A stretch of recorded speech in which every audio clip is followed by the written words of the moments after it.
தொடர்ச்சியாக அநேக சுவிசேஷ காரியங்களை பார்த்து வந்தோம். யோசேப்பினுடைய வாழ்க்கையை பார்த்து வந்தோம். இந்த நாளில் இருந்து அந்த விட்டு போட மத்தேயு சுவிசேஷத்தை நம்ம தொடர்ந்து சிந்திக்க இருக்கிறோம். நம்ம ஒரு 3 மாதங்களுக்கு முன்பாக மத்தேயு சுவிசேஷத்தை மாலை நேர வேத பாடத்தில் சிந்திச்சோம். ஆராதனையில் நம்ம சுவிசேஷ செய்தியை கேட்பது அவசியமாக இருக்கிறதுனால இந்த நாளில் இருந்து மத்தேயுவை சிந்திக்கிறோம். இது வரைக்கும் நம்ம மத்தேயுல 2 அதிகாரம் பார்த்துருக்குறோம். கடவுளுடைய ராஜ்யம், கிறிஸ்துவினுடைய ராஜ்யம் எப்படிப்பட்டது, அவருடைய வம்சம் எப்படிப்பட்டது, மத்தேயு சுவிசேஷம் முழுவதுமாக இயேசு எப்படிப்பட்ட ராஜாவாக சொல்லப்படுகிறார் என்ற காரியத்தை நம்ம பார்த்து வருகிறோம்.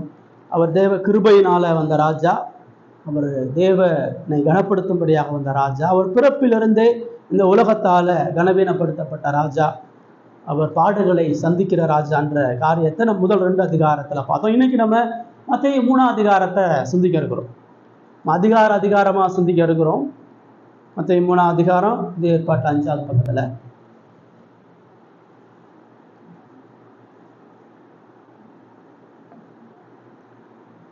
மத்தேயு 3ஆம் அதிகாரத்தில் நம்ம 3 காரியங்களை பார்க்க இருக்கிறோம். கிட்டத்தட்ட 17 வசனம் அந்த 3ஆம் அதிகாரத்தில் இருக்குது.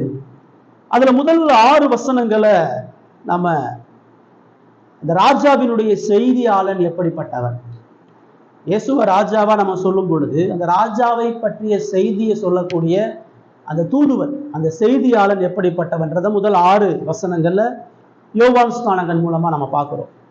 7 இருந்து 12 வசனங்களை பார்க்கும்பொழுது அந்த ராஜாவினுடைய செய்தி எப்படிப்பட்டது, அந்த கிறிஸ்துவினுடைய அந்த ராஜரீகம், அந்த ராஜாங்கத்தினுடைய செய்தி எப்படிப்பட்டது என்ற காரியத்தை பார்க்கிறோம்.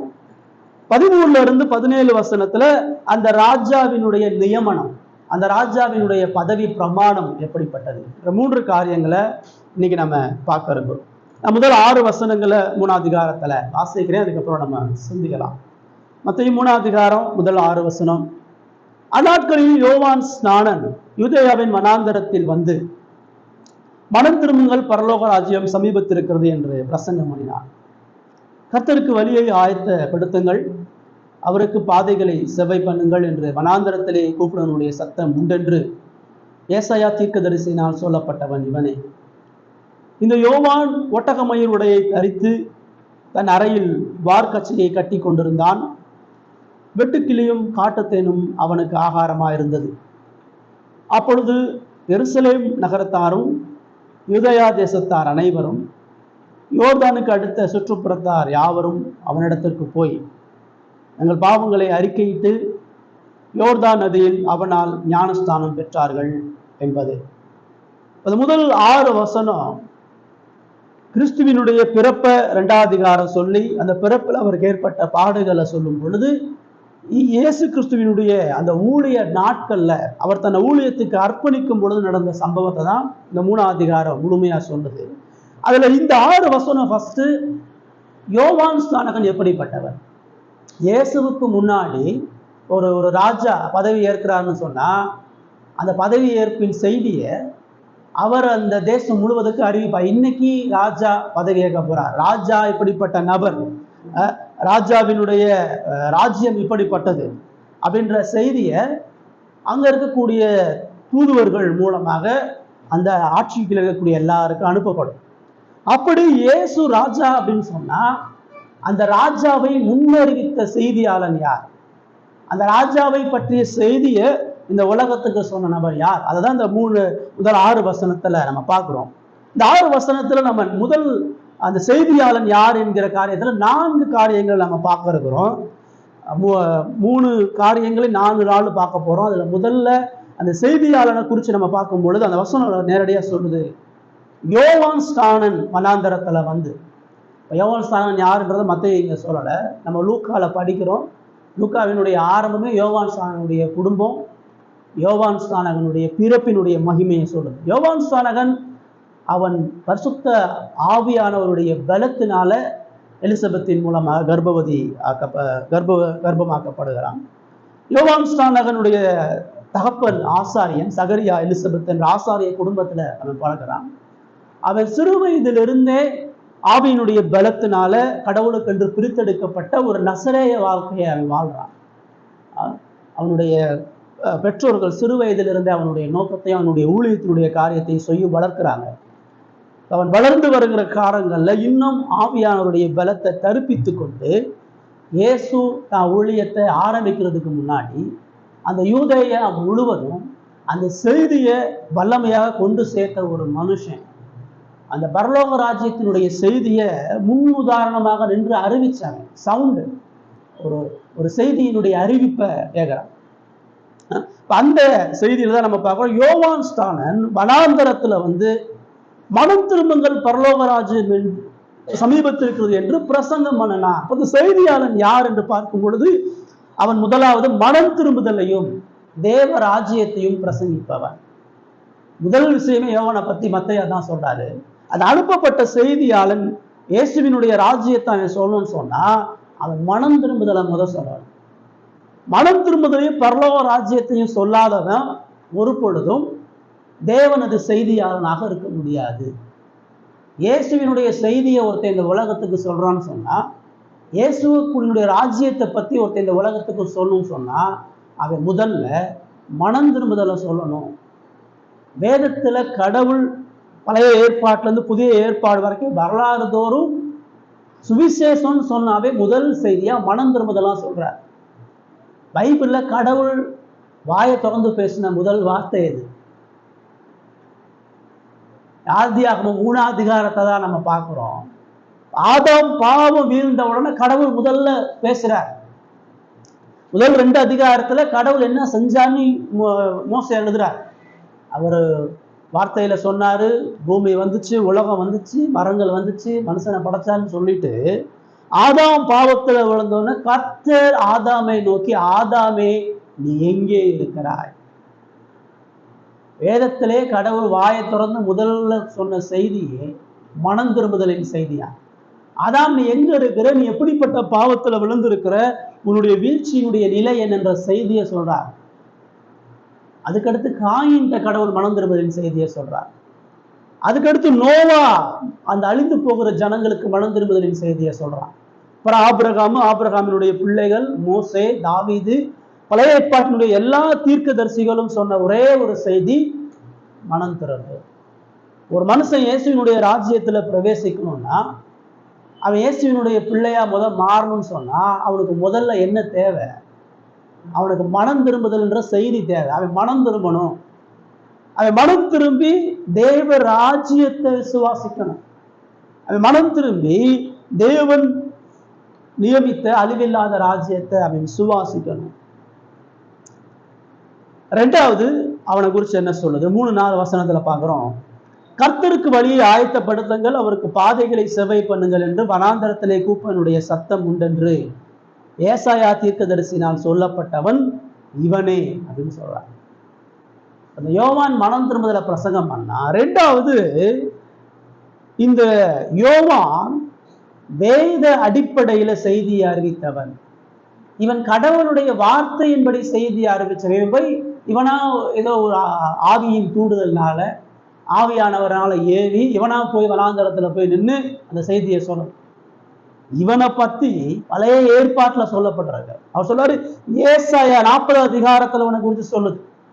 ஏசாயா 40, மல்கியா 3ஆவது அதிகாரத்துல மேசியா வருவதற்கு முன்பாக மேசியாவினுடைய செய்தி உங்களுக்கு வனாந்தரத்துல சொல்லப்படும். அந்த செய்தியை சுமந்து வரக்கூடிய ஒரு செய்தியாளன் உங்களுக்கு சொல்ல போறான். அந்த செய்தி என்ன? கர்த்தருக்கு வழியை ஆயத்தப்படுத்து, அவருக்கு பாதையை செவ பண்ணு. ஒரு கலெக்டர் வர்றாரு, ஒரு அமைச்சர் வர்றாருன்னு சொன்னா முதல்ல என்ன செய்வாங்க? இந்த ரோட்டை சுத்தம் பண்ணுவாங்க. ரோட்ல எந்த குப்பையும் இருக்கக்கூடாது, எந்த டிராஃபிக் இருக்கக்கூடாது. சிஎம் வர்றாருன்னு சொன்னா இந்த ரோட்ல எந்த பிரச்சனையும் இல்லாம பாதையை சர்வே பண்ணாங்க. இப்ப அதே போல ராஜா வரார், ஒரு மிகப்பெரிய ராஜா வரப்போறாரு, இஸ்ரவேலின் மேசியா வரப்போறாரு. அப்ப அவருக்கு என்ன செய்ய? அவருக்கு நீ பாதையை, அவர் உன்னை சந்திப்பதற்கு உன் பாதையை சரி செய், உன் வாழ்க்கையை சரி செய், அவருடைய பாதையை செவ பண்ணு, வழியை ஆயத்தப்படும். அவர் உன்னை சந்திக்கும்படியாக உன்கிட்ட இருக்கக்கூடிய குறைகளை சரி செய், உன்கிட்ட இருக்கக்கூடிய அசுத்தங்களை சரி செய், நீ சுத்தமான உன்னை பாதுகாத்துக்க. அதான் மனம் திரும்புதல். அதான் ஏசாயா சொல்றான். அப்ப அந்த ஏசாயா மேசியா வருவதற்கு முன்பாக மனம் திரும்புதலின் செய்தியை உங்களுக்கு ஒருத்தன் அறிவிப்பான் அப்படின்றார். அதன் அடிப்படையில தான் யோவான் தனது ஊழியத்தை சொல்றார். அப்ப செய்தியாளன் அவன் மனம் திரும்புதலையும் ராஜ்யத்தையும் பிரசங்கிப்பவன், அவன் வேத அடிப்படையில செய்தி அறிவிப்பவன்.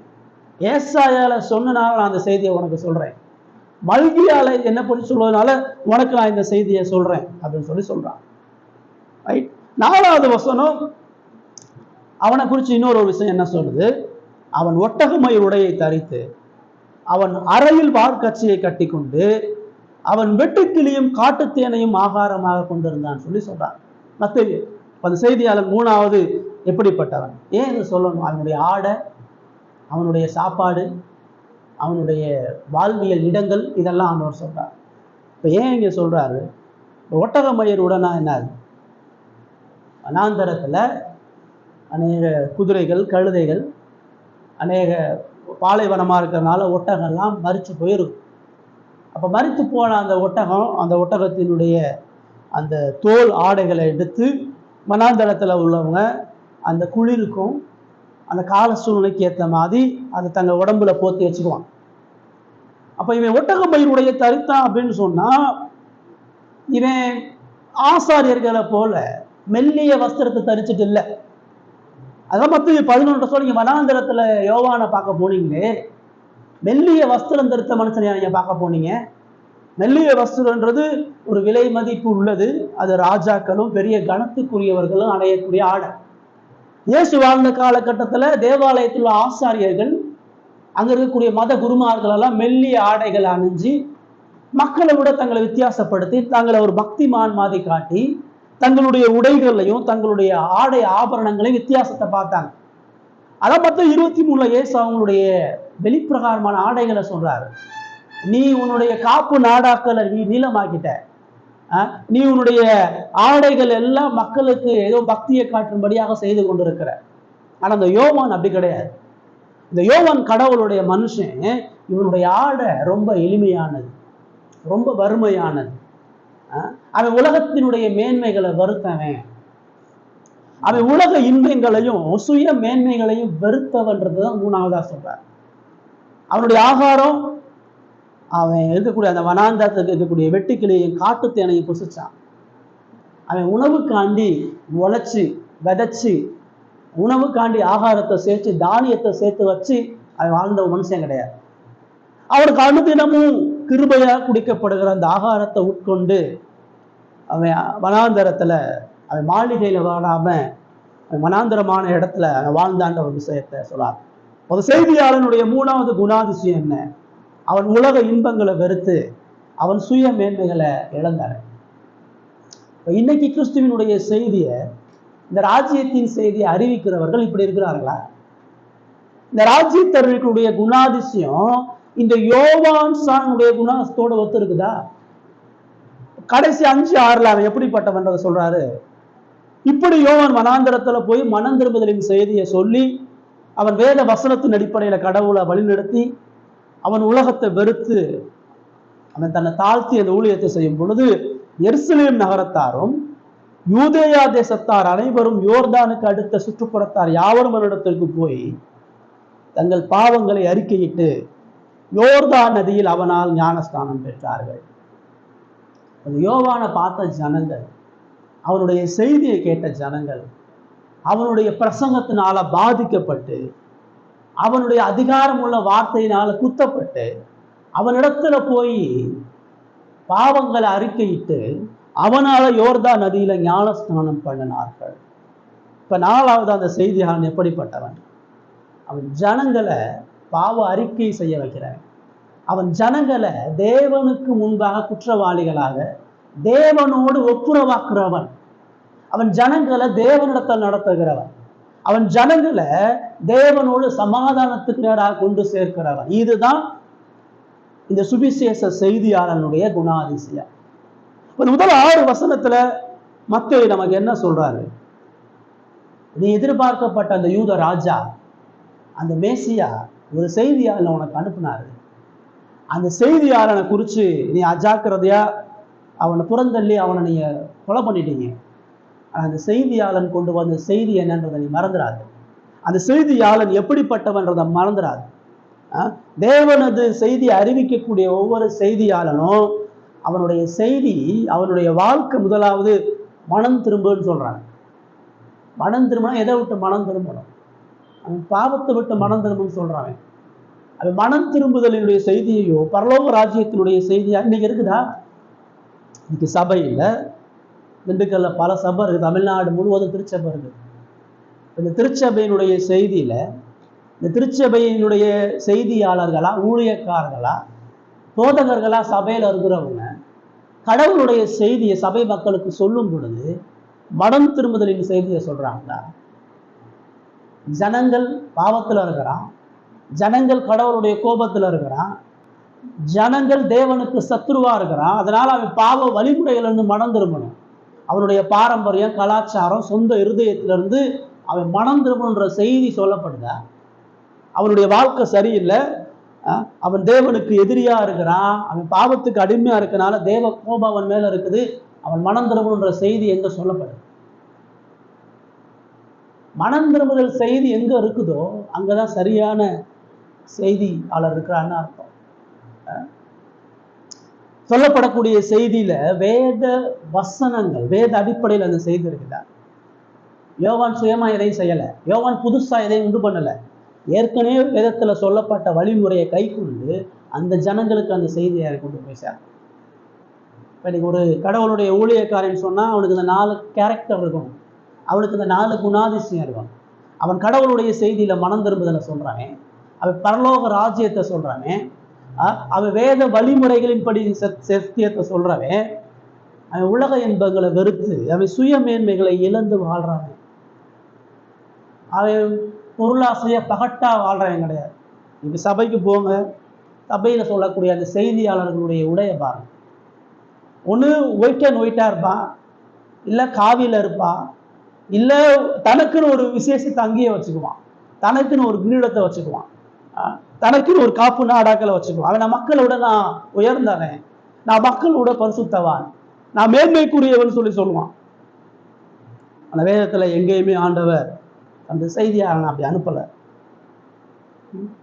இங்கே இருக்கக்கூடிய சுவிசேஷத்தை செய்தியாளர்களா ஊழியக்காரர்களா இருக்கிறவன் எல்லாம் வீடு, காரு, பங்களா, அவனுடைய உலக இச்சைகள் எல்லாம் மேலோங்கி இருக்கிறத பார்க்கிறோம். உலகத்தினுடைய எல்லா இன்பங்களை அனுபவிப்பதற்கு இந்த ஊழிய காரியங்களை தேர்ந்தெடுக்கிறத நம்ம பார்க்கிறோம். அவனுடைய சுய மகிமை, சுய பேரு, ஊழியக்காரனுடைய சபையை அந்த ஊழியக்காரனுடைய பேரை சொல்லி தான் சொல்லுவான், இவருடைய சபைன்னு தான் சொல்லுவான். அந்த இயேசுவினுடைய பெயரையோ அந்த திருச்சபையினுடைய பெயரையோ சொல்லலாம். அவன் எப்பயுமே மக்களை, ஜனங்கள் தாபக்கம் இருக்கிறவனா இருப்பான். அவன் மக்களை தன்னிடத்துல வரவழைக்கிறவனா இருப்பான். என்கிட்ட வா, எனக்கு காணிக்க கொடு, என்கிட்ட வந்து ஜெபம் பண்ணு, என்கிட்ட விசேஷத்தை வல்லமா இருக்குது, என்கிட்ட கடவுள் இருக்கிறார், என்கிட்ட இருந்து நீ ஜெபம் பண்ணா உனக்கு இந்த ஆசீர்வாதம்லாம் வரும், இந்த ஊழியத்தை நீ தாங்கல கடவுள் இதெல்லாம் உனக்கு கொடுப்பார், இந்த இடத்துக்கு வா, இங்க வா. யோவான் தரான் அப்படி. யோவான் தன்னிடத்துல வந்த எல்லாரிடத்தையும் நீ இயேசுவை நோக்கிப்பார். தசீசர்களான பேதுரு, யோவான் எல்லாரையும் நீ உலகத்தின் பாவத்தை சுமந்து தீர்க்கிற இந்த இயேசுவை பின் சென்று என்கிட்ட வராத, நான் ஒண்ணும் இல்லாதவன், இந்த கிறிஸ்துவின் இடத்துல சொல்லுன்னு சொன்னான். இந்த செய்தியாளனுடைய குணாதிசயம் இப்படி இருக்கும் பொழுது நம்ம கடவுள் ஆராதிக்கக்கூடிய இடம், நம்ம கடவுளுடைய செய்தியை கேட்கக்கூடிய இடத்துல இப்படிப்பட்ட செய்தியாளருடைய குணாதிசயம் இல்லைன்னு சொன்னா அது தேவனது சத்தியத்துக்கு விரோதமா.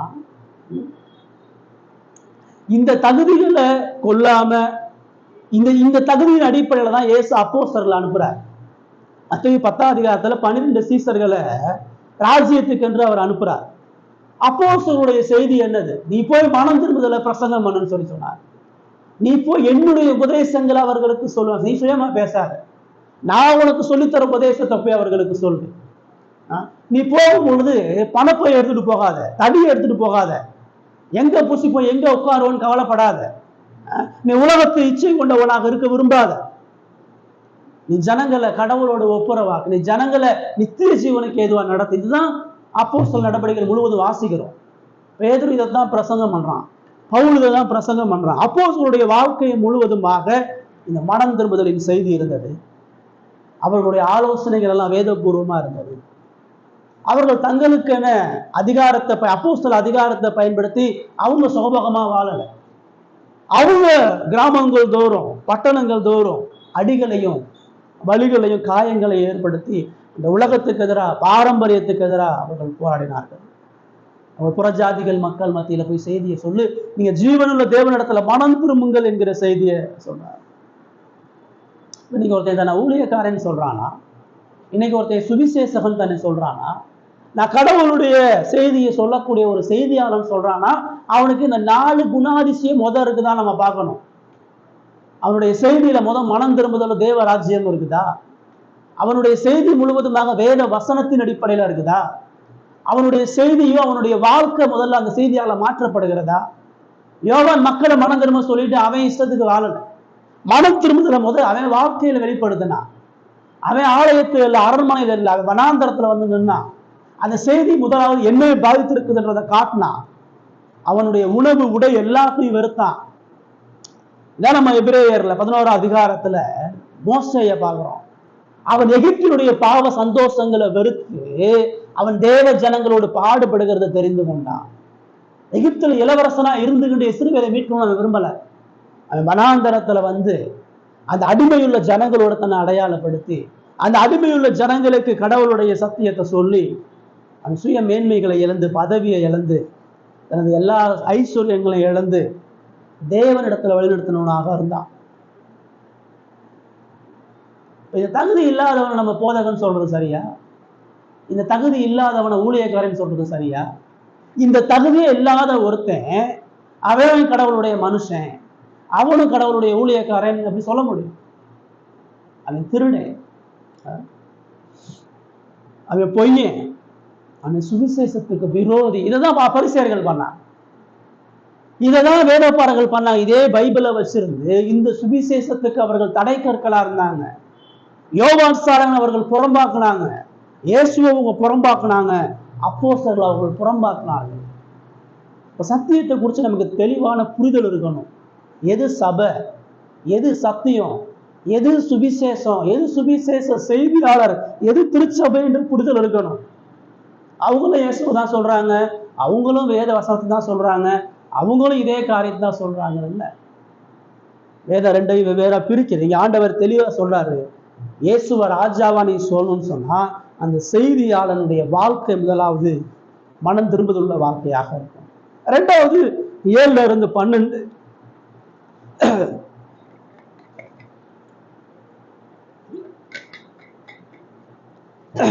முதல்ல யோவான் யாரு, எப்படிப்பட்டவன் சொல்றாரு. 7 இருந்து 12 யோவானுடைய பிரசங்கம் எப்படிப்பட்டது. 7 சொல்லுது, பரிசேயர்களும் சதுசேயர்களும் அநேகர் தன்னிடத்தில் ஞானஸ்தானம் பெறும்படி வருகிறதை அவன் கண்டு, விரியன் பாம்பி குட்டிகளே, வரும் கோபத்துக்கு தப்பித்துக் கொள்ள உங்களுக்கு வகை காட்டினவன் யார்? மனம் திரும்புதலுக்கு ஏற்ற கனியை கொடுங்கள். 2வது வசனத்துல பார்த்தா அவன் மனம் திரும்புதலையும் பரலோக ராஜ்யத்தையும் அவன் பிரசங்கிக்கிறானே. அவன் எப்படி பிரசங்கம் பண்ணா, எப்படி மனம் திரும்புதலை சொன்னான், எப்படி தேவராஜ்யத்தை சொன்னான். இப்ப 7 இருந்து 12 அவனுடைய பிரசங்கத்தை சொல்றார். அவனுடைய அந்த ராஜாவுடைய செய்தி எப்படிப்பட்டது, ராஜா என்ன செய்தியை மக்களுக்கு சொல்ல வரான்றதுதான் அங்க பாக்குறோம்.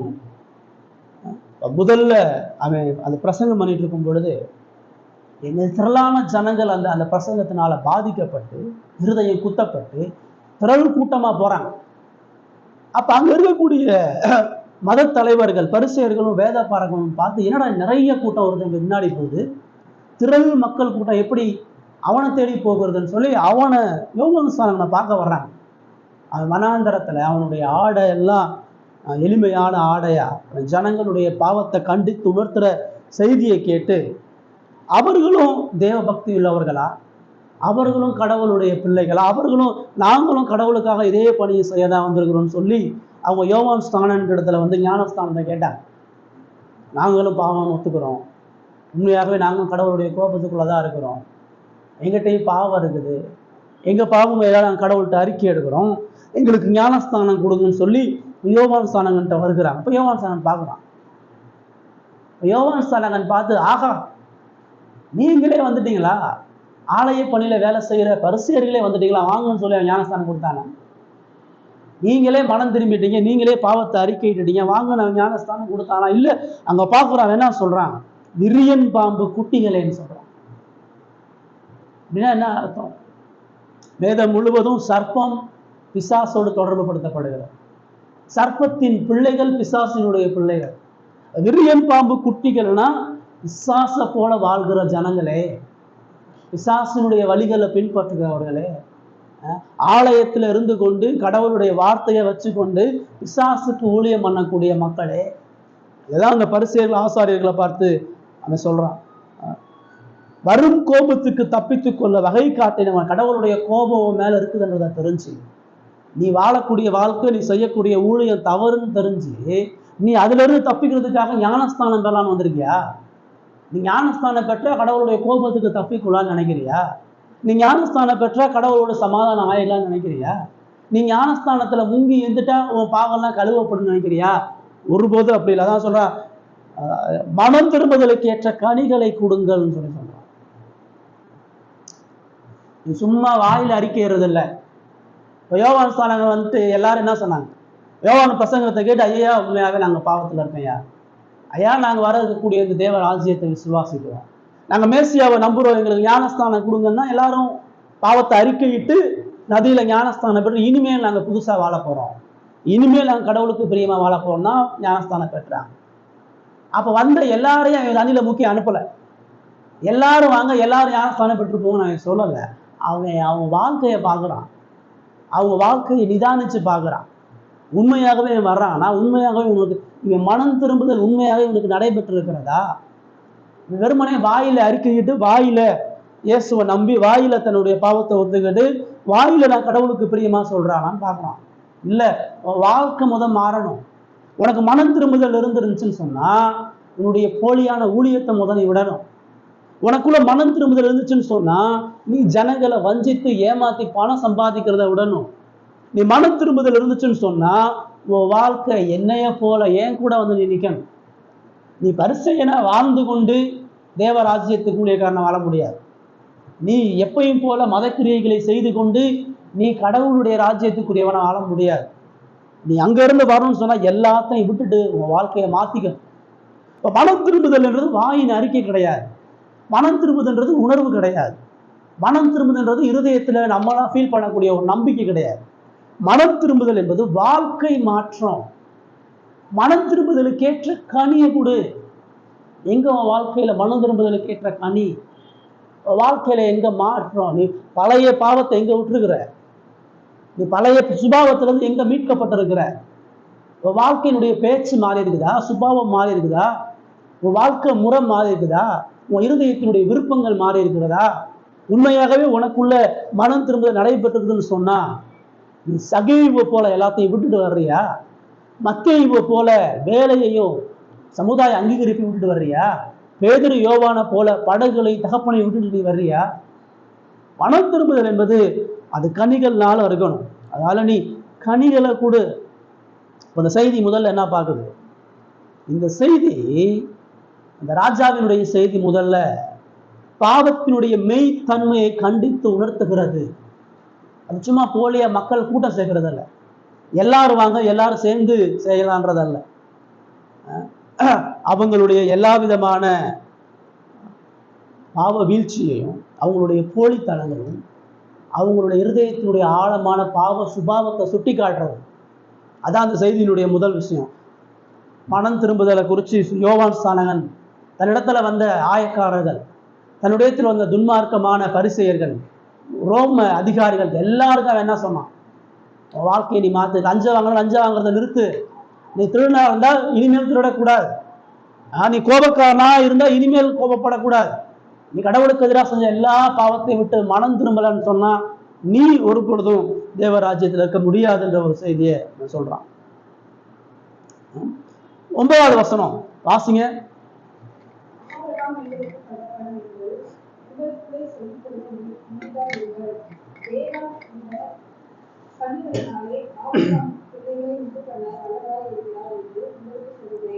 இப்போ அந்த சதுசேயர்களை பார்த்து 2வது விஷயத்தாங்க என்ன சொல்றாரு அப்படின்னு நம்ம பார்க்கும் பொழுது, இவங்க என்ன நினைச்சிட்டாங்க, நாங்க யூதர்கள், நாங்க ஆபிரகாமுடைய பிள்ளைகள், எங்கிட்ட நியாயப்பிரமாணம் இருக்கு, தேவாலயம் இருக்குது, நாங்க கடவுளுடைய சிறப்பான மக்கள். ஆனால் நிச்சயமா கடவுள் ஆபிரகாமுடைய ஜனங்களுக்கு நமக்கு ராஜ்யத்தை தர்றேன்றார். அதனால கட்டாயம் தேவன் எங்களுக்கு ராஜ்யத்தை கொடு. தேவன் எங்களை நிராகரிக்க மாட்டார், தேவன் எங்களை புறந்தள்ள மாட்டார். எங்களுக்கு அதுக்கான எல்லா விதமான உரிமையும் எல்லா விதமான பாரம்பரியங்களும் இருக்குது. நாங்க இந்த குடும்பத்துல பிறந்தோம், நாங்க பரம்பரையா கிறிஸ்தவம், நாங்க பரம்பரையா சிஎஸ்ஐ, நாங்க பரம்பரையா சீர்திருத்த சபை, நாங்க பரம்பரையா இவ்வளவு பெரிய சத்தியத்துல இருக்கிறோம், அதனால தேவன் எங்களை ரட்சித்துருவார். அதான் சொல்றான், நீ ஆபிரகாமின் பிள்ளைன்னா பெருமை பாராட்டார். நாங்க எங்க தகப்பனாகிய ஆபிரகாம் எவ்வளவு பெரிய விசுவாசி, அவன் தான் மகனையே கடவுளுக்கு பலிக்கு ஒப்பு கொடுத்தவன், ஊரை விட்டு வந்தான், அவன் கடவுளுக்காக எப்படி இழந்தான், அவனுடைய பிள்ளைகள் நாங்கன்னா. அதெல்லாம் நீ சொல்லாது. நீ ஆபிரகாமுடைய பிள்ளைன்ற அடையாளம் இல்லை. தேவன் உன்னை அழிச்சிட்டு இந்த கல்லுல ஆபிரகாமுக்கு பிள்ளையை உண்டு பண்ண வல்லவராக இருக்கிறார். நீ உன் தகுதி உன் பெருமை இதெல்லாம் நீ கடவுளுடைய ராஜ்யத்தில் சொல்றதுக்கு ஒண்ணு இல்லை. நீ ஆபிரகாமா பிள்ளையா இருக்கிறனால உன்னை பரலோகத்துக்கு அவர் கொண்டு போல. நீ ஆபிரகாமுடைய சந்ததியில பிறந்தனால உனக்கு நித்திய ஜீவனை தரல.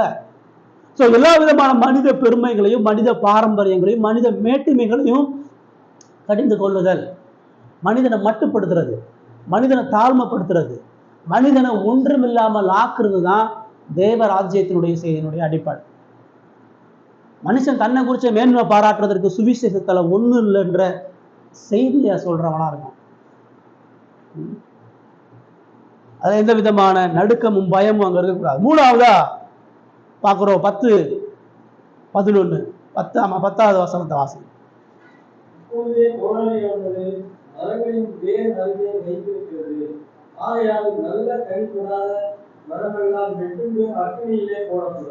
மூணாவதா அவனுடைய செய்தியில் அங்க என்ன இருக்கிறதுன்னு சொல்லி பார்க்கும் பொழுது, கடவுளுடைய நியாய தீர்ப்பையும் கடவுளுடைய நீதியான தண்டனையும் சொல்றான்.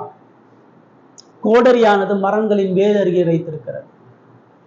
நடு ரோட்ல ஒரு மரம் அது வீடு கட்டுறதுக்கு தடையா இருக்குது, அல்லது ஒரு மரம் கனி கொடுக்காம காஞ்சு போயிருக்குதுன்னு சொன்னா முதல்ல அந்த மரத்தை வெட்டுவாங்க. அந்த மரத்தை வெட்டும் பொழுது கோடாரி எடுத்து ஒவ்வொரு வெட்டா வெட்டுவாங்க. அந்த மரம் திரும்பியே முளைக்காம இருக்கணும்னு சொன்னா அதோடைய வேர்ல இருந்து வெட்டும். அந்த மரத்து வேரோட சாக்கியம். அப்ப கோடாரியை வெட்டி வெட்டி அந்த கோடாரியானது மரங்களை வேர் அருகே வைத்திருக்கிறது. அந்த மரத்தோடைய வேரை வெட்டி சாய்க்கிறது கடைசி வெட்டு. கடைசி வெட்டி கோடாரியை நிப்பாட்டியாச்சு. இப்ப கோடாரியை எடுத்துட்டா மரம் விழுந்துடும். இப்ப அதான் சொல்றாரு, இது உனக்கு கடைசி சான்ஸ். கடவுள் பலமுறை உன்னை எச்சரிச்சு, பழைய ஏற்பாட்டுல பலமுறை உன்னை தண்டிச்சு, இப்ப கோடாரியுடைய கடவுளுடைய நீதியான கோபம் உனக்கு வந்து இறுதியான கட்டத்துல வந்து இறுதி காலத்தில் நீ வந்து நிக்கிற, இறுதி நேரத்தில் நீ வந்து நிக்கிற. இப்போ நீ கனி கொடுக்கலன்னு சொன்னா, இப்போ நீ மனம் திரும்பலன்னு சொன்னா, இந்த செய்தியை கேட்டு உன்னுடைய வாக்குல மனம் திரும்பலன்னு சொன்னா, நல்ல கனி கூடாத மரமெல்லாம் வெட்டுண்டு அக்னியிலே போடப்படும். இப்போ நீ கனி கொடுக்கலன்னு சொன்னா கடவுளுடைய நீதியா நியாய தீர்ப்பு தண்டனை உனக்கு வருது. தேவ செய்தி பாவத்தினுடைய மெய்த்தன்மையை சொல்றது, தேவ செய்தி மனிதனை மட்டுப்படுத்துறது, தேவ செய்தி தேவனது நியாய தீர்ப்பையும் தண்டனையும் சொல்ற. இங்க சொல்லப்படுகிறதா, இன்னைக்கு திருச்சபையில கடவுளுடைய செய்தியை சொல்லக்கூடிய ஜனங்கள் சுவிசேஷம் சொல்லிட்டு கதையா சொல்லிட்டு இருக்கிறான். சுவிசேஷம் சொல்லிட்டு அவனுடைய அனுபவத்தை சொல்றான். சுவிசேஷம் சொல்லிட்டு மனிதனுக்கு ஆறுதலை சொல்றான். சுவிசேஷம் சொல்லிட்டு மனிதனை உயர்த்த பார்க்கறான். சுவிசேஷம் சொல்லிட்டு பாவத்தை சொல்றதில்ல, நியாய தீர்ப்பை சொல்றதில்ல. நாலாவதா யோவான் சாணனுடைய இந்த செய்தியில் என்ன அடங்கியது? 11-12 வாசனை.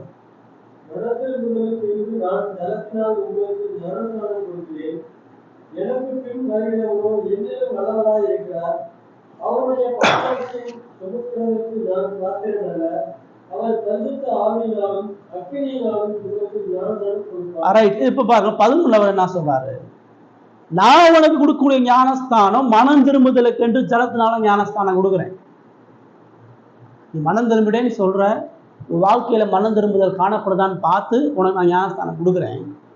ஆனா எனக்கு பின் வருகிறவரோ என்னிலும் வல்லவராக இருக்கிறார். என்னை விட மேற்பட்ட ஒருத்தர் வர்றாரு. நீ என்னைய ஏமாத்திடலாம், நான் உன்னை தண்ணியில முக்கிதான் எடுக்கிறேன், வேற ஒன்றும் பண்ணல. நான் உன் வாழ்க்கையை மாத்தலை, நான் உன்னை சுத்தப்படுத்தலை, நான் உன் ஆத்மாவை மாத்தலை. உன் வாயில் அறிக்கையின் அடிப்படையில் உன் வாழ்க்கையை பார்த்து உன்னை நான் தண்ணியில முக்கி அனுப்புறேன். எனக்கு பின்னாடி ஒருத்தர் வல்லமையான அந்த ராஜா வரப்போறாரு. அவருடைய பாதரட்சிகளை சுமப்பதற்கு நான் பார்த்து அவருடைய செருப்பை கூட சுமப்பதற்கு எனக்கு தகுதி இல்லை. யோவான் ஸ்நானன் தன்னை எப்படி இங்க சொல்றாரு? நான் அவருடைய அடிமையா வேலை செய்யறதுக்கு கூட தகுதி இல்லாதவன். ஒரு அடிமை தான் கடைசியா எஜமான் போகும்பொழுது செருப்பை கையில தூக்கி சுமந்துட்டு போவான். அந்த எஜமான் அதை வரவேற்கக்கூடிய மேசியாவினுடைய செருப்பை சுமந்து கொண்டு போவதற்கு எனக்கு எந்த விதமான தகுதி இல்லை. ஏன்? அவர் பரிசுத்த ஆவியினாலும் அக்கினியினாலும் ஞானஸ்தானம் கொடுக்கிறவர். வர இருக்கக்கூடிய ராஜா என்னைய மாதிரி தண்ணியில ஞானஸ்தானம் கொடுக்க மாட்டார். அவர் உனக்கு ஆவியில ஞானஸ்தானம் கொடுக்க போறார். இந்த செய்தியில மூணாவது மனித இயலாம, மனித தகுதியின்மை, மனித தாழ்மையை சொல்றாரு. நான் பெரிய மாற்றத்தை உண்டு பண்றவன் இல்லை, நான் ராஜா கிடையாது. நான் அந்த செய்தியை உனக்கு சொல்றேன், நான் வெளிப்பிரகாரமா உன்னை சுத்தப்படுத்துறேன், நான் வெளிப்பிரகாரமான ஒரு சடங்கு கொடுக்குறேன். நான் உன் இருதயத்தை மாற்ற முடியாது, நான் உன் ஆத்மா உயிர்ப்பிக்க முடியாது, நான் உன்னை கடவுளை கொண்டு போய் எந்த ஒரு ஊழியக்காரனும் அதை செய்ய முடியாது. ஏசு சொல்ற ஸ்ரீகர் இடத்துல யோவான் ஸ்தானங்களை போல ஒரு பெரிய தீர்க்கதரிசி இல்லை, யோவானை போல ஒரு கடவுளுடைய ஊழியக்காரன் அவனும் இல்லை. ஆனா அந்த ஊழியக்காரங்க என்ன சொல்றான்? என்னால உன்னை உயிர்ப்பிக்க முடியாது, என்னால உனக்கு ஆத்ம ரட்சிப்பை தர முடியாது, நான் வெளிப்பிரகாரமான காரியத்தை உனக்கு செய்ய முடியும். ஆனா எனக்கு பின்னாடி வரக்கூடிய அந்த ராஜாவாகிய கிறிஸ்து உனக்கு பரிசுத்த ஆவியினால ஞானஸ்தானம் தரப்போறாரு. இந்த பரிசுத்த ஆவியினால ஞானஸ்தானத்தை நீங்க பெந்தகோஸ்தைக்காரன் அந்நிய பாஷை பேசுறது, அபிஷேகம் பண்றது, ஆவியினால நிறைகிறதுன்றான். ஆனா இந்த பகுதியில யோவான் நீங்க என்ன சொல்ல வர்றார்? நான் உடம்பை சுத்தப்படுத்த போறேன், அவர் உன் ஆத்மாவை இருதயத்தை சுத்தப்படுத்துவார். அவர் உனக்கு புதிய ஆவியை கொடுக்க போறார். பழைய ஏற்பாட்டுல புதிய உடன்படிக்கையா தான் சொல்லுது, உனக்கு நான் புதிய இருதயத்தையும் புதிய ஆவியையும் தரப்போறேன். அந்த புதிய ஆவியை வர இருக்கக்கூடிய ராஜா தரப்போறாருன்னு இந்த இடத்துல யோவான் சொல்றார். இப்ப ஆவியினுடைய ஞானஸ்தானம் என்பது ஆவியினால உன் இருதயமும் ஆத்மாவும் மாற்றம் அடைய போகிறது. உன் ஆத்மாவுக்கு ரட்சிப்பு. அவர் தனது ஆவியின் மூலமாக உன் இருதயத்தை சுத்திகரிக்க போறார். உன் வாழ்க்கையை, உள்ளான வாழ்க்கையை மாத்தி எடுக்க போறார். அது அவர் மட்டும்தான் செய்ய முடியும். அதை சொல்லிட்டு தான் அவன் சொல்றான், பரிசுத்த ஆவியினாலும் அக்கினியினாலும் உங்களுக்கு ஞானஸ்தானம் கொடுப்பார். அப்ப ரெண்டு முரணுள்ள ஒரு வித்தியாசம் சேர்த்து சொல்றார். ஆவியினாலையும் அக்கினியினாலையும் ஞானஸ்தானம், ஆவியினாலும் மற்றும் அக்கினியினாலும் சொல்லல. ஆவியினால ஒரு ஞானஸ்தானத்தை கொடுக்க போறாரு, அக்கினியால என்ன ஞானஸ்தானத்தை கொடுக்க போறாரு? அக்கினியால ஞானஸ்தானத்தை கொடுக்கிறது ஆவியானவரா? வர இருக்கக்கூடிய கிறிஸ்து அவருடைய பாதரட்சிகளை சுமக்கிறதுல அவர் உனக்கு ஆவியின் ஞானஸ்தானத்தை கொடுக்க போறாரு, அவர் உனக்கு அக்கினி கொடுக்க போறாரு. அப்ப ஆவியான ஒரு அக்கினி ஞானஸ்தானத்தை கொடுக்க மாட்டாரு. நீங்க பெந்தகோஸ்தைக்காரெல்லாம் ஆவியான ஒரு அக்கினி ஞானஸ்தானத்தை கொடுக்குறாருன்ற இந்த வசனமே அதை இங்க சொல்லல. இயேசு தரப்போறாரு. இயேசு அக்கினியால என்ன கொடுக்க போறாரு? அக்கினியால என்ன ஞானஸ்தானம் கொடுக்க போறாரு? அவர் உன் ஆத்மாவை சுத்திகரிச்சு உன்னை ரட்சிக்க போறாரு. அப்படி இல்லைன்னு சொன்னா உன் ஆத்மாவை அழிச்சு நித்திய ஆக்கினியில போட போறாரு. நீ மனம் திரும்பாத பட்சத்துல, இந்த சுவிசேஷத்தை விசுவாசிக்காத பட்சத்துல உன்னை முழுமையாக சுட்டரிச்சு உன் அக்கினியில போட போறாரு. அது எப்படி சொல்றேன்னா அடுத்த வசனம் சொல்லுது, 12வது வசனம் என்ன சொல்லுது? வாசிங்க.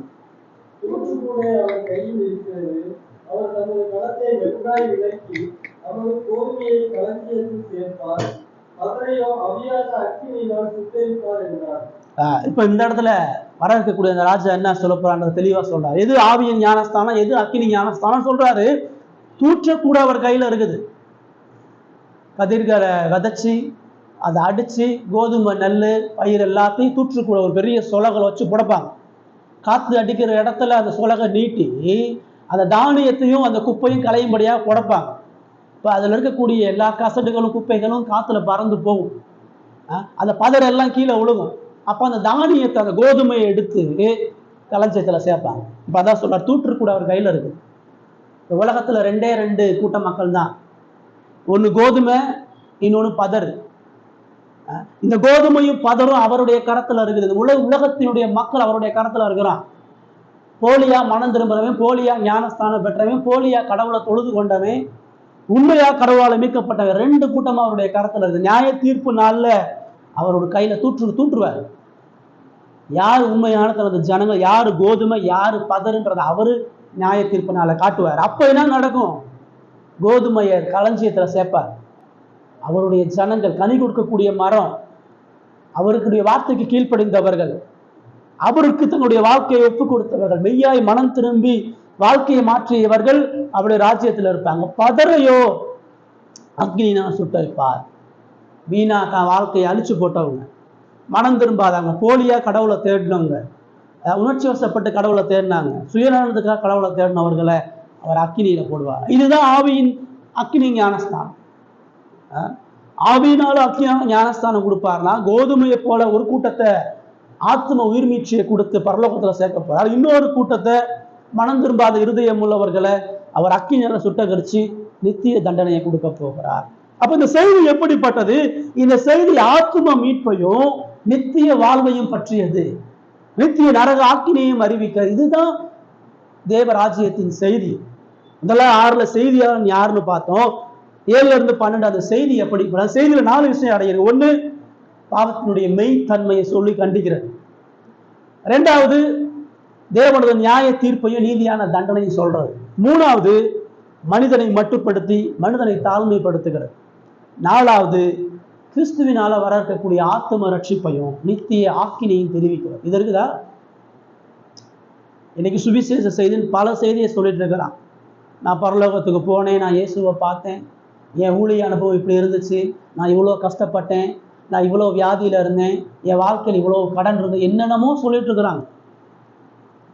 எல்லா மனித அனுபவம், மனித தத்துவம், மனித கனவு, மனித சொப்பனம், இதெல்லாம் செய்தி.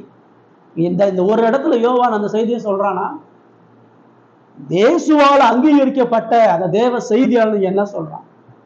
அதை தன்னிடத்துல வந்த ஜனங்களுடைய வீழ்ச்சியையும் பாவத்தையும் சொல்லி அவங்களை கண்டிச்சு உணர்த்தி அவங்களுக்கு வர இருக்கக்கூடிய தேவனுடைய நியாய தீர்ப்பை சொல்லி அவங்களுடைய இயலாம முடியாத தன்மை, தேவனுக்கு முன்பாக அவர்களுடைய தாழ்மையினுடைய அவசியம், இயேசு அவர்களுக்கு தரக்கூடிய ஆத்ம மீட்பை நித்திய வாழ்வையும் சொல்லுவோம். இந்த செய்தி தான் உண்மையான செய்தி. இதை சொல்லக்கூடிய சபை தான் உண்மையான சபை. இதை சொல்லக்கூடிய செய்தியாளன்னா சரியா செய்தியை சொல்றான். நீ உங்களுக்கு இதே செய்தி தான் சொல்லப்படும். கடவுளை ஆராதிக்க வந்திருக்கிற உங்களுக்கு யோவானிடத்துல அநேக வியாதியஸ்தர்கள் போகாம இருந்திருப்பாங்களா? யோவானிடத்துல அநேக கடன்காரர்கள் போகாம இருந்திருப்பாங்களா? யோவானிடத்துல அநேக குடும்ப பிரச்சனை உள்ளவங்க எல்லாத்துக்கும் இந்த செய்தி தான் அவன் சொன்னான். அவன் வியாதி உள்ளவங்களாம் இங்கிட்ட வந்து நில்லுங்க, குடும்ப பிரச்சனை உள்ளவங்களாம் இங்கிட்ட வந்து நில்லுங்க, கடன் உள்ளவங்களாம் இங்கிட்ட வந்து நில்லுங்க, வரிசையா வாங்க, உங்களுக்கு முன்னாடி நான் ஜெபம் பண்றேன் அவன் சொல்றேன். எல்லாரும் வரிசையா நில்லுங்க, நான் தலையை கை வச்சு ஜெபம் பண்ணி உங்களுக்கு விடுதலை கொடுப்பேன்னு சொன்னானா?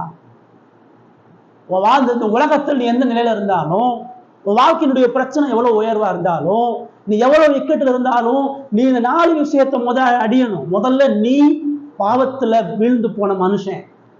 உன் வாழ்க்கையும் உன் சிந்தையும் உன் எண்ணமும் பாவத்தால கரபடிஞ்சு இருக்குது. நீ கடவுளுடைய கோபத்துக்கும் தண்டனைக்கு நின்று கொண்டிருக்கிற கோடாரியானது மரத்துல வேறு அருகே வைக்கப்பட்டிருக்கிறது. உனக்கு நீதியான நியாய தீர்ப்பு இருக்குது. உன் பாவத்துக்கான ஆக்கினிய தேவன் செலுத்துவதற்கு ஆயத்தமா இருக்கிறார். நீ மனம் திரும்பணும். நீ ஒன்ன சார்ந்து இருக்க கூடாது. நீ போலியா மனம் திரும்ப நினைச்சிட்டு இருக்க கூடாது.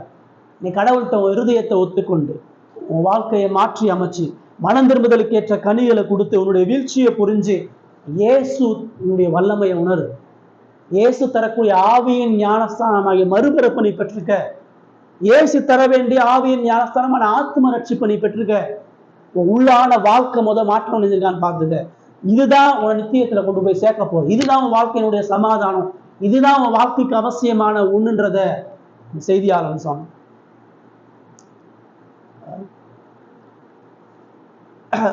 வேதம் முழுவதும் இதுதான் ஆண்டவர் சொன்னார். இங்கதான் ஆண்டவர் ஆசாரியர்களை கொண்டு தீர்க்கதரிசிகளை கொண்டு சொன்னார். இந்த செய்தி தான் இயேசுவே சொன்னார். இந்த செய்தி தான் இயேசு உலகத்திற்கு ஜனங்களுக்கு இந்த செய்தியை தான் அப்போஸ்தலர்கள் அறிவித்தார்கள். இந்த செய்தி தான் வரலாறு தோறும் சீர்திருத்த சபைகளை நம்ம அறிவிக்கிறோம். நம்மளுடைய செய்தியில எந்த விதமான மாற்றத்தை நம்ம கொண்டு போறது. இயேசு வர்ற வரைக்கும் இதுதான் செய்தி. இயேசு வர்ற வரைக்கும் இந்த உலகத்துக்கு கொடுக்கப்பட வேண்டிய ஒரே ஒரு செய்தி இந்த சுவிசேஷ செய்தி தான். வாரந்தோறும் ஏன் நம்ம திருச்சபைக்கு வரோம்னா இதை கேட்கதான் வர்றோம். ஏங்க எல்லா வாரமும் எங்களுடைய பாவத்தை சொல்றீங்க? ஏங்க எல்லா வாரமும் நாங்கள் மனம் திரும்பணும்னு சொல்றீங்க? ஏங்க எல்லா வாரமும் தேவ கோபத்தை சொல்றீங்க? ஏங்க எல்லா வாரமும் ஆத்ம மீட்பை சொல்றீங்க? அதுதான் உண்மையான சுவிசேஷம். அதை சொல்றதுக்கு தான் ஒவ்வொரு தேவ மனிதனும் அழைக்கப்பட்டிருக்கிறான். இவங்களுடைய வாழ்க்கையில தேவன் இதே செய்தியை தான் கொடுக்குறாரு.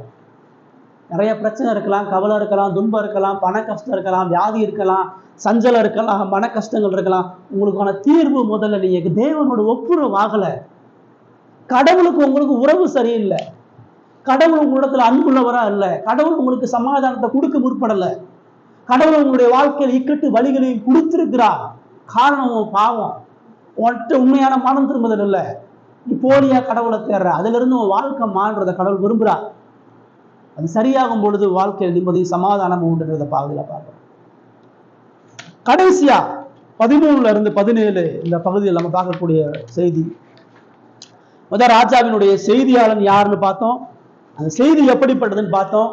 இப்ப அந்த ராஜா எப்படி நியமிக்கப்படுகிறார், ராஜாவினுடைய பதவி பிரமாணத்தை நம்ம பார்க்கிறோம். 13-14 வாசம்.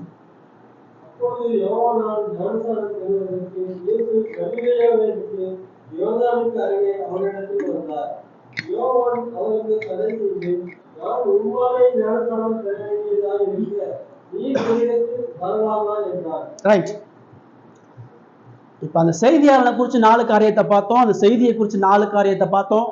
இப்ப அந்த ராஜாவினுடைய நியமனத்தை குறிச்சு 4 காரியத்தை பார்க்க போறோம். 13-14 வசனங்கள்ல யோவான் இப்படி பிரசங்கம் பண்ணி அவன் இந்த செய்தியை சொல்லி அநேக ஜனங்கள் போயிட்டு இருக்கக்கூடிய அந்த நேரத்துல அவன் எந்த செய்தியை சொன்னானோ, யாரை பத்தி பேசினானோ, யாருடைய ராஜ்யத்தை சொன்னானோ, அந்த ராஜ்யத்தின் தலைவன், அந்த ராஜ்யத்தின் ராஜா அவனு தெரிய வர. பொதுவா இந்த உலகத்துல ஒரு ராஜாவை பதவி பிரமாணம் செய்யறாங்க, ஒரு ராஜாவை அந்த சிங்காசனத்தில் அமர வைக்கிறாங்க அப்படின்னு சொன்னா, அந்த ராஜா முதல்ல அவன் ஜெயிச்சவனா, அவன் போர்ல ஜெயிச்சவனா, அவன் தகுதி கொண்டவனா, பலம் கொண்டவனா, வல்லமை கொண்டவனா, அவன் மகிமையா ஒரு பெரிய காரியத்தை செய்யும் பொழுது அவனை போய் அந்த பதவியில் வைப்பான். இன்னைக்கு முதலமைச்சர் அல்லது ஒரு பிரைம் மினிஸ்டர் தேர்ந்தெடுக்கும் பொழுது மக்கள் ஓட்டு போடுறாங்க. எல்லா மக்களுடைய ஓட்டு அங்கீகாரம் தான் இவ்வளோ பேர் அங்கீகரிச்சிருக்கிறாங்க நீங்க இந்த பதவிக்கு சரி. இப்ப ராஜாக்கு அந்த காலத்துல ஒரு ராஜா எப்படி நியமிக்கப்படுவான், ஒண்ணு ஒரு ராஜா மரிக்கும் பொழுது அவனுடைய மகன் அந்த இடத்துக்கு வருவான். இப்ப அந்த மகன்ல எவன் புத்திசாலி, எவன் பலம் உள்ளவன், எவன் மூத்தவன், எவன் கனத்துக்குரியவன், அவனை தான் கொண்டு போய் வைப்பாங்க. சும்மா எல்லாரையும் கொண்டு போய் ராஜாவை வச்சிட மாட்டாங்க. இல்ல அந்த ராஜா எதிரி நாட்டை அழிச்சு, எதிரி ராஜாவை அழிச்சு அவன் ராஜ்யத்தை கைப்பற்றும் பொழுது இவன் வல்லமை அதிகாரமும் மேன்மையும் கொண்டவன், இவனை நம்ம ராஜாவா நியமிக்கணும்னு சொல்லி வைப்பாங்க. ஆனா இங்க என்ன நடக்குது, மேன்மைகளையும் வல்லமைகளையும் பெற்றவனை ராஜாவாக நியமிப்பாங்க. ஆனா இங்க மேன்மைகளையும் வல்லமைகளையும் இழக்கும் பொழுது இயேசு ராஜாவா நியமிக்கப்படுகிறார். ராஜாவை நியமிக்கிறதற்கு ராஜா என்ன செய்வான், அவன் கீழே இருந்து அந்த அரண்மனையினுடைய அந்த சிங்காசனத்துல போய் உட்காருவான். அவன் கீழே இருந்து மேலே ஏறி போய் உட்காருவான். அவன் நியமிக்கப்படணும், அந்த பதவியை நோக்கி அவன் மேலே போவான். ஆனா இங்க யோவானால பெறுவதற்கு அவர் கலிலேயாவை விட்டு யோர்தானுக்கு அவர் வந்தார்னு பார்க்கிறோம். நான் தான்ப்பா ராஜா, என் சத்தியத்தை தான் நீ சொல்லிட்டு இருக்கிறேன், என்னை பத்தி தான் பேசிட்டு இருக்கிறேன், நான் கலிலேயால இருக்கிறேன், நீ என்ன இடத்துல வான்னு சொல்ற, நீ ஏன் என்கிட்ட இங்கே வா, நீ கலிலேயால வந்து என்ன அபிஷேகம் பண்ணு, நீ கலிலேயால வந்து என்னைய நியமின்னு சொல்லல. அவர் அந்த செய்தியாளனாகிய அந்த அந்த குறைவு உள்ள அந்த மனுஷனை தேடி கலிலேயாவில் இருக்கக்கூடிய இயேசு அவர் கால்நடையா நடந்து யூதேய வனாந்தரத்தில் இருக்கக்கூடிய யோர்தான் நதியில் இருக்கக்கூடிய யோவான் ஸ்நானகனை தேடி வருகிறார். அவருடைய இழப்பு, நான் தேவகுமாரன், நான் பரலோகத்திலிருந்து வந்திருக்கிறேன், நான் பரிசுத்தவான், நான் எல்லா வல்லமையும் கொண்டிருக்கிறேன், நீ ஒரு பாவியான மனுஷன், நீ ஏன் வேலைக்காரன், ஏன் அடிமை, நீ என்னைய தேடி வந்து என்னை நியமின்னு சொல்லலை. அவர் அந்த ஊழியத்தை ஆரம்பிப்பதற்கு, அவர் அந்த ராஜாங்க அந்த அந்த பதவி பிரமாணம் செய்வதற்கு அவர் இறங்கி வருகிறவரா இருக்கிறார். அவர் இறங்கி வந்து தன்னை அர்ப்பணித்தவரா. அவர் என்ன இறங்கி வந்தார், வெறுமனே கல்லையை விட்டு யோர்தானுக்கு வந்தார் அல்ல, அவர் பரலோகத்தை விட்டு முதல் இறங்கி வந்தார். அவர் இந்த மீட்பின் அதிபதியா, மீட்பின் ராஜாவா இருப்பதற்கு தனது பரலோக மகிமையை விட்டு இறங்கி வந்தார், தனது தேவத்துவத்தின் பரிபூரணத்தை விட்டு இறங்கி வந்தார், தனது எல்லா விதமான வல்லமைகளையும் எல்லா விதமான கர்த்தத்துவங்களையும் அவர் ஒதுக்கி வைத்து விட்டு அவர் இழந்து வந்தார்.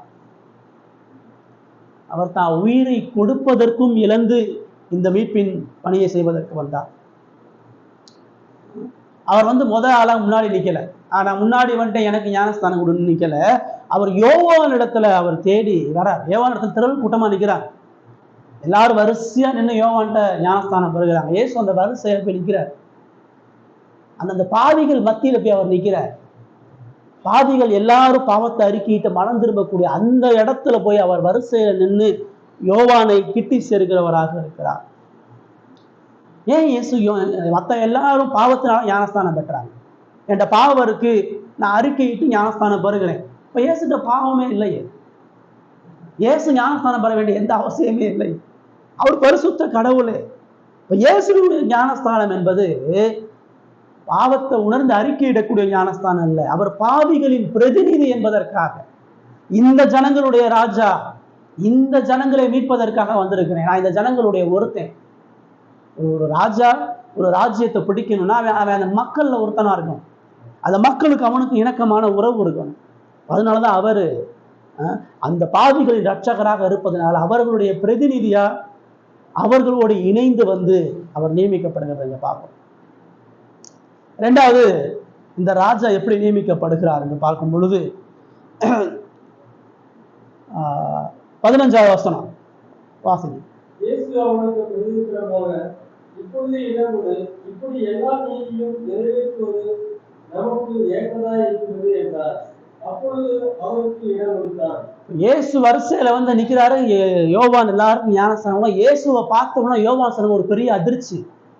யோவான் சொன்ன இயேசுடைய பிறப்பு தெரியும், இயேசுடைய வாழ்க்கை தெரியும், இயேசுடைய பரிசுத்தம் தெரியும். அதெல்லாம் பார்த்துட்டு இவரிடத்துல எந்த பாவமும் இல்லையே, இவரிடத்துல எந்த குற்றமும் இல்லையே, இவர் பரிபூர்ண தேவகுமாரனா இருக்கிறார், இவர் நம்ம கிட்ட போய் ஞானஸ்தானம் வரலாமான்னு சொல்லி தடை பண்றான். நான் உமது கையில ஞானஸ்தானம் பெறுவா இருக்கிறதுக்கு நீங்க என்கிட்ட வரலாமான்னு சொல்லி கேட்கிறான். பேச என்ன சொல்றாரு? இப்பொழுது இடம் கொடு, இப்படி எல்லா நீதியையும் நிறைவேற்றுவது நமக்கு ஏற்றதாக இருக்கிறது. எனக்கு என் அனுமதி, ஏன்னா நம்ம நீதியை செய்யணும், எல்லா நீதியையும் நிறைவேற்றணும். இந்த பாவிகளின் ராஜாவாக நியமிக்கப்படக்கூடிய அவர் சட்டத்திட்டங்கள் முழுமையாக ஒரு ராஜா பதவி பிரமாணத்தில் அவன் செய்ய வைக்கும் பொழுது, அவன் சிங்காசனத்தில் அமரும் பொழுது அவன் உறுதிமொழி எடுப்பான். இப்போ பிரைம் மினிஸ்டரோ முதலமைச்சரோ அவங்க அந்த பதவிக்கு போகும்பொழுது உறுதிமொழி எடுப்பாங்க. ஆளுநர், குடியரசுத் தலைவர் அந்த இதை வாசிப்பாங்க. நான் இந்த நாட்டினுடைய சட்டத்திட்டங்களுக்கு உட்பட்டு இந்த ஜனங்களுடைய நன்மைக்காக என்னை அர்ப்பணித்து இந்த அதிகாரம் உள்ள பதவியை சேவை மனப்பாடையோடு செய்கிறேன். இப்போ ராஜா காலத்திலையும் பதவி ஏற்கும் பொழுது உடன்படிக்கை செய்வான். நான் இந்த மக்களை நேசிச்சு இந்த மக்களுக்கு நன்மைகளை செஞ்சு நான் இந்த மக்களை இந்த நோக்கத்துக்காக நடத்துறேன்னு சொல்லி பதவி பிரமாணம் செய்யும்போது உடன்படிக்கை செய்வான். இப்போ அந்த விஷயத்தை இயேசு இங்க செய்யறாரு. இயேசு என்ன சொல்றாரு? நான் இந்த மீட்பரின் ராஜாவாக, இந்த ராஜ்யத்தின் ராஜாவாக இருக்கணும்னு சொன்னா நான் தேவ நீதியை நிறைவேற்றும்படியாக வந்திருக்கிறேன்.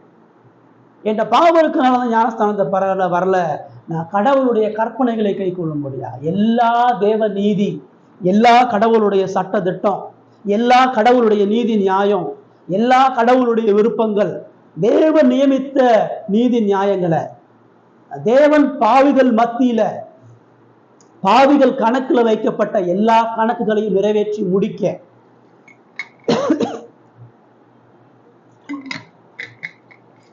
நியாய பிரமாணத்திலே தீர்க்க தரிசனத்திலே தன்னை பற்றி சொல்லிய எல்லாவற்றையும் நான் நிறைவேற்றணும். இந்த பாவிகளுக்கு நான் விடுதலை ரட்சிப்பை கொடுப்பதற்கு நான் கடவுளுடைய நீதியை சம்பாதிக்கணும். நான் கடவுள் ஏற்படுத்தப்பட்ட இந்த ராஜ்யத்தினுடைய சட்ட திட்டங்களுக்கு நான் கீழ்ப்படியணும். கடவுள் ஏற்படுத்தப்பட்ட நியாய பிரமாணத்தை முழுமையா கை கொள்ளணும். இந்த கட்டளைகள் கீழ்ப்படைஞ்சு என்ன நான் ஒப்பு கொடுக்கணும்னு சொல்றார். நீங்களும் நானும் செய்ய வேண்டிய அந்த நீதியை, நீங்களும் நானும் கடவுளுக்கு வாழ வேண்டிய அந்த நீதியுள்ள வாழ்க்கையை அவர் வாழும்படியாக தன்னை அர்ப்பணிக்கிறத பார்க்கிறோம். மூணாவதா, அவர் அந்த ராஜ்யத்தினுடைய ராஜாவாக நியமிக்கப்படும் பொழுது அங்க என்ன நடக்குது? 16வது வசனம் வாசிங்க.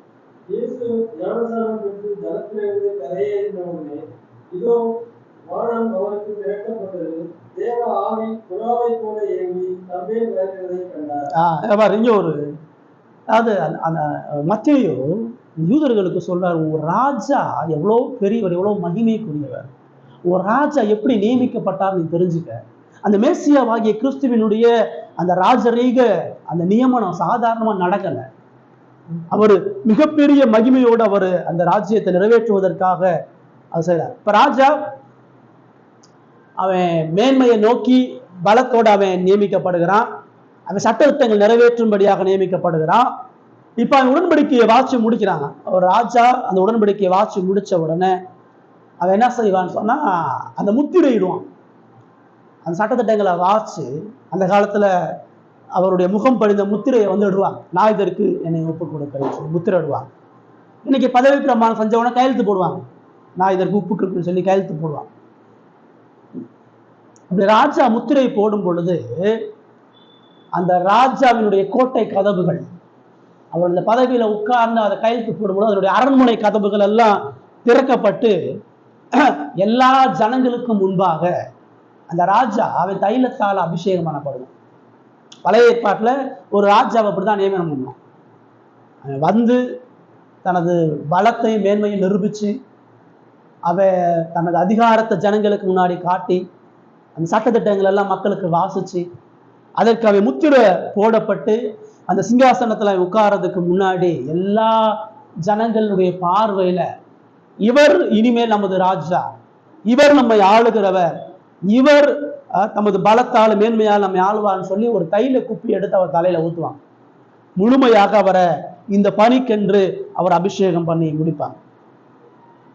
தாவீது சாமுவேலுக்கு முன்னாடி எல்லா ஜனங்கள் பார்க்கும்படியாக தைலம் ஊத்தப்பட்டு அபிஷேகம் பண்ணப்படுகிறார்.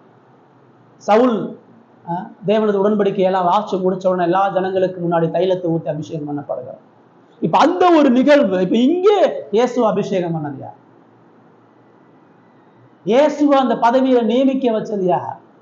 பூலோகத்துல ராஜா அந்த பதவியில உட்காரும் பொழுது அரண்மனை கதவுகள் திறக்கப்படும், கோட்டை கதவுகள் திறக்கப்படும். ஆனா இயேசு அந்த பதவியை நியமிக்கும் பொழுது வானம் திறக்கப்பட்டது, பரலோகத்தின் கதவுகள் திறக்கப்படுகிறது. தேவன் அந்த கதவை திறக்கிறார். அப்ப அவருடைய ராஜ்யம் பூமிக்குரியதல்ல, அவருடைய ஆளுக பூமிக்கு இல்லை, அவருடைய ராஜ்யம் பரலோகத்துக்குரியது. இவர் பரலோகத்தின் ராஜா, பரலோகத்தினுடைய மகிமைக்குரியவர் என்பதற்காக வானம் பரலோக கதவு திறக்கப்பட்டு ஒரு ராஜா அவனோட மேன்மையுள்ளவனால அபிஷேகம் பண்ணப்படுவான். ஒரு ராஜா அங்க உள்ள ஆசாரியனால் அபிஷேகம் பண்ணப்படுவான். அவனுக்கு இணையான கனத்துக்குரியவன், அவனுக்கு இணையான அதிகாரத்துக்குரியவனால அபிஷேகம் பண்ணப்படுவான். இயேசு யார் இந்த உலகத்துல அபிஷேகம் பண்ண? யோவான் இயேசு அபிஷேகம் பண்ணல. யோவான் இயேசுவ தைலத்தை ஊற்றி அபிஷேகம் பண்ண. இயேசு யாரால் அபிஷேகம் பண்ணப்படுகிறார்? அவர் பரலோகத்திலிருந்து ஆவியானவரால் அபிஷேகம் பண்ணப்படுகிறார். அதான் பார்க்கிறோம். அவர் வானம் திறக்கப்பட்ட உடனே ஆவியானவர் தேவ ஆவி புறாவை போல இறங்கி அவர் மேல் வருகிறதை கண்டார்.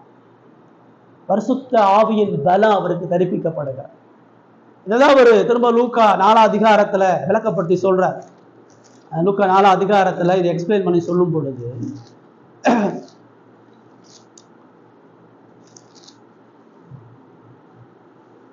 18 வாசுங்க 18வது வசனம்.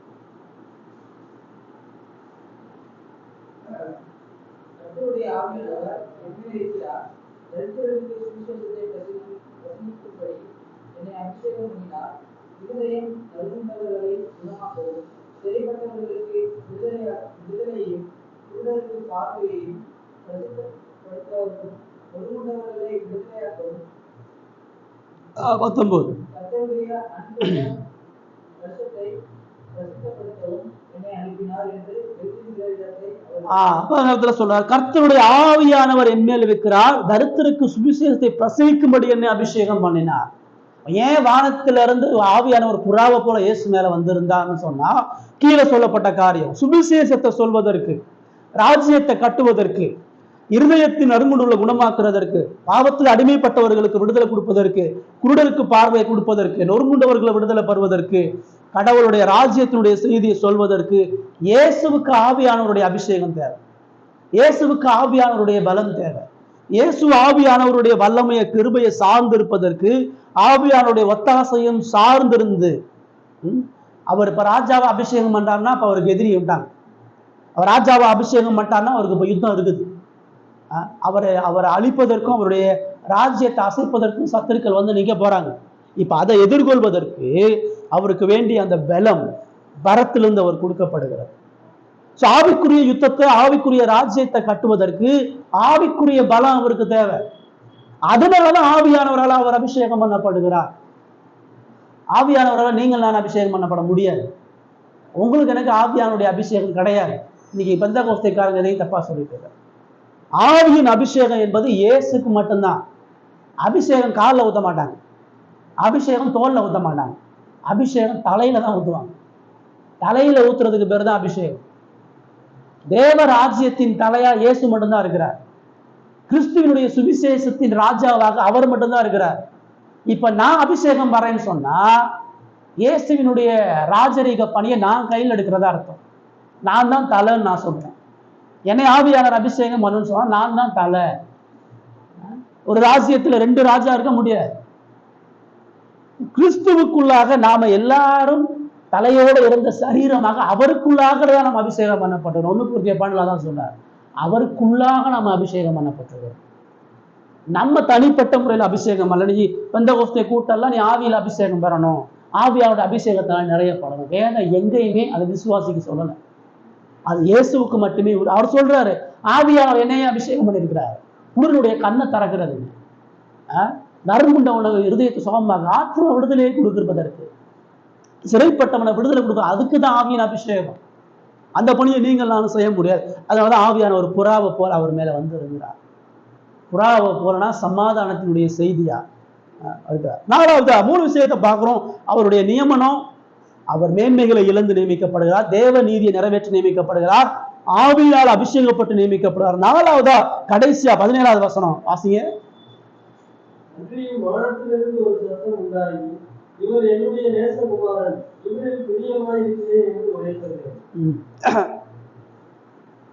இப்போ ராஜா அவன் சிங்காசனத்தில் அமரும் பொழுது அவன் சட்டத்திட்டங்களை வாசிச்சு அவன் தைலத்தால் அபிஷேகம் பண்ணப்பட்டு அவன் மனித அதிகாரத்துல நியமிக்கப்படுகிறான். எல்லா ராஜாக்களும் மனித அதிகாரத்தினால் நியமிக்கப்படுகிறார்.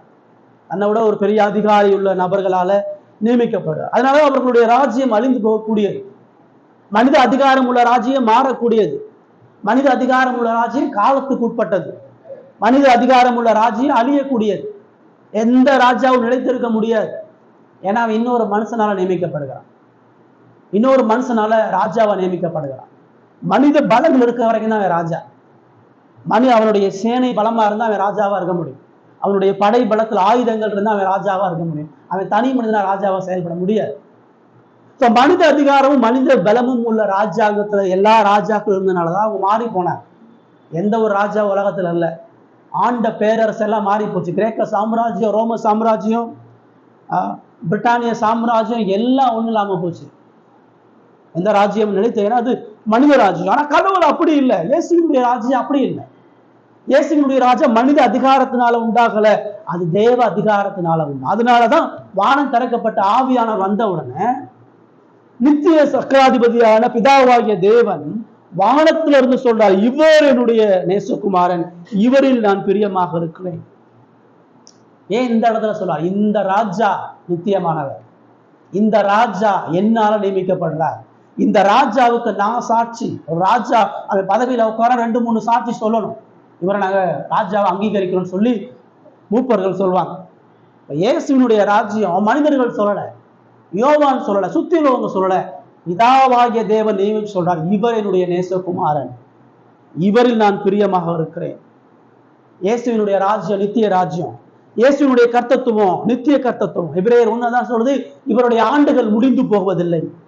இவர் என்றைக்கும் அசைக்க முடியாத, அழிக்க முடியாத, மாறி போகாத நித்திய மகிமை பொருந்திய ராஜாவாக இருக்கிறார். இந்த ராஜா சாதாரணமானவர் அல்ல. இவரை எந்த தலைமுறையும் அழிக்காது. இந்த ராஜ்யத்துக்கு, இந்த ராஜாவுக்கு எதிராக எந்த ராஜாவும் நியமிக்கப்பட முடியாது. எப்பயுமே ஒரு ராஜா இருந்தான்னு சொன்னா அவனுக்கு எதிரி சத்துரு இருப்பான். அவன் அழிக்கிறதுக்கு ஒரு திரள் கூட்டம் கூடும். இந்த ராஜாவை அழிப்பதற்கு முழு உலகமும் கூடிதான் இருக்குது. இந்த ராஜாவை, இந்த ராஜ்யத்தை அழிக்கதான் இந்த உலகம் ஏங்கிட்டு இருக்கு. இந்த உலகத்தினுடைய எல்லா மதம், இந்த உலகத்தினுடைய தத்துவம், இந்த உலகத்தினுடைய பாரம்பரியம், இந்த உலகத்தினுடைய எல்லா மனித காரியங்களும் இந்த ராஜாவுக்கு எதிராக செயல்படுது. இந்த கிறிஸ்து என்கிற இந்த ராஜாவை, அவருடைய அதிகாரத்தை, அவருடைய வல்லமையை, அவருடைய மகிமையை குலைப்பதற்காக தான் இருக்குது. ஆனா இந்த ராஜ்யம் அழிக்கப்பட முடியாது. நேத்து யூதர்களுக்கு சொல்றாரு, உனக்கு அனுபவிக்கப்பட்ட இந்த ராஜா, உனக்கு கொடுக்கப்பட்ட இந்த மேசியா நித்திய கர்த்தமுள்ள யெகோவா தேவனால கொடுக்கப்பட்ட, பிதாவால் நேசிக்கப்பட்டு இவர் கொடுக்கப்பட்டிருக்கிறார். இவர் தோற்று போகாத ஒரு ராஜா, இவர் முடிவுக்கு வராத ஒரு ராஜா. இந்த உலகத்தினுடைய எல்லா ராஜாக்களும் இவர்கிட்ட தோத்து போய் நிற்கணும். எல்லா ராஜாக்களும் இந்த ராஜாவினுடைய பாதத்துல வந்து அவருடைய தோல்வியை ஒற்றுக்கொள்ள வேண்டும் என்பதுதான் சங்கீத 2 நம்ம வாசம் காலையில. பூமியின் ராஜாக்கள் எழும்பி நின்று உமக்கு விரோதமாக இருப்பார்கள், ஆனாலும் நீர் உமது குமாரனை மகிமைப்படுத்துகிறவராக இருப்பார். 3ஆம் அதிகாரம் இறுதியா இயேசுவினுடைய இந்த ராஜரீக நியமனத்தை, எவ்வளவு மகிமையான ஒரு ராஜா கொடுக்கப்பட்டிருக்கிறார். இந்த ராஜா உங்க வாழ்க்கையினுடைய ராஜாவா இருக்கிறாரா? இந்த இயேசு உங்க ஆண்டவரா இருக்கிறாரா? இவருடைய ராஜ்யத்துல முதல் நீங்க இருக்கீங்கன்னா, இந்த ராஜ்யத்துக்குள்ளாக உங்களுடைய வாழ்க்கை இருக்குதான்னு சொன்னா, முதல்ல உங்களுக்கு அந்த செய்தி புரிஞ்சிருக்குதா? இந்த செய்தியில சொல்லப்படக்கூடிய மனம் திரும்புதலும், பாவ மன்னிப்பும், தேவ கோபமும், இவருடைய மகிமைக்குரிய இந்த ராஜாவினுடைய வாழ்க்கையில நீங்க இருக்கும் பொழுது, இந்த மாட்சிமை பொருந்திய ராஜ்யம் தான் நிலைத்திருக்கக்கூடிய ராஜ்யம். இதை நோக்கி நம்ம ஓடுறோமா? இதை வாஞ்சிக்கிறோமா? இதை விசுவாசிக்கிறோமா? இன்னைக்கு செத்தா நாளைக்கு இயேசுடைய ராஜ்யத்துல இருப்பேன் என்ற நம்பிக்கை இருக்குதா? அதுக்காண்டி இந்த உலகத்துல வாழ்றோமா? ஒருவேளை நம்முடைய வாழ்க்கை இது நாள் வரைக்கும் அப்படி இல்லைன்னு சொன்னா, இன்னைக்கு தேவன் நம்மளை எச்சரிக்கிறார். யோவான் ஸ்நானகனுக்கு சொல்லப்பட்ட அதே செய்தி நீங்க நமக்கு சொல்லப்படுது. நீ மனம் திரும்பி பரலோக ராஜ்யத்தை விசுவாசி. இந்த உலகத்துல உனக்கு இருக்கக்கூடிய ஒரே சந்தோஷம் தேவனிடத்துல ஒப்புரவாகிறது தான். இந்த உலகத்துல நீ நிம்மதியா சமாதானத்தோட வாழணும்னு சொன்னா, கடவுளால் அவன் பாவம் மன்னிக்கப்பட்டு நித்திய மாட்சிமையுள்ள வாழ்க்கையை சுதந்திரிக்கிறார். நீ போலியா வாழ்ந்துடாத. நீ பரிசேயனை போல மனம் திரும்புதலுக்கு ஏற்ற கனிகள் தராம வெறுமனே வெளிப்பிரகாரமா ஆராதனைக்கு வர்றதும், ஞானஸ்தானம் எடுக்கிறதும், சபையில் அங்கமா இணைகிறதும், கடவுளோட இணைஞ்சிருக்கிற என்று சொல்ல வாழ்க்கை இல்லாத வாழ்க்கை மூலம் மாறும். நீ கடவுளுடைய கோபத்தையும் தேவனுக்கு விரோதமான உன்னுடைய நிலையை உணர்ந்து மனம் திரும்பி பாவத்தை ஒத்துக்கிட்டு மெய்யான ராஜாவாகி இந்த மகிமை பொருந்திய கிறிஸ்துவினுடைய ராஜரீகத்திற்குள்ள உட்பட்டவனா, அவரால் ஆவிக்குரிய விடுதலை பெற்றவனா, ஆத்மால உயிரடைஞ்சவனா, நித்திய வாழ்விற்குரிய விசுவாசத்தை ரட்சிப்பை பெற்றவனா நம்ம வாழ்வோம். கர்த்தர் இந்த வார்த்தைகளை ஆசீர்வதித்து நம்முடைய வாழ்க்கையில இந்த மகிமை பொருந்திய கிறிஸ்துவினுடைய ராஜரீகத்துக்கு நம்மை ஒப்புக் கொடுப்பார். அதை தொடர்ந்து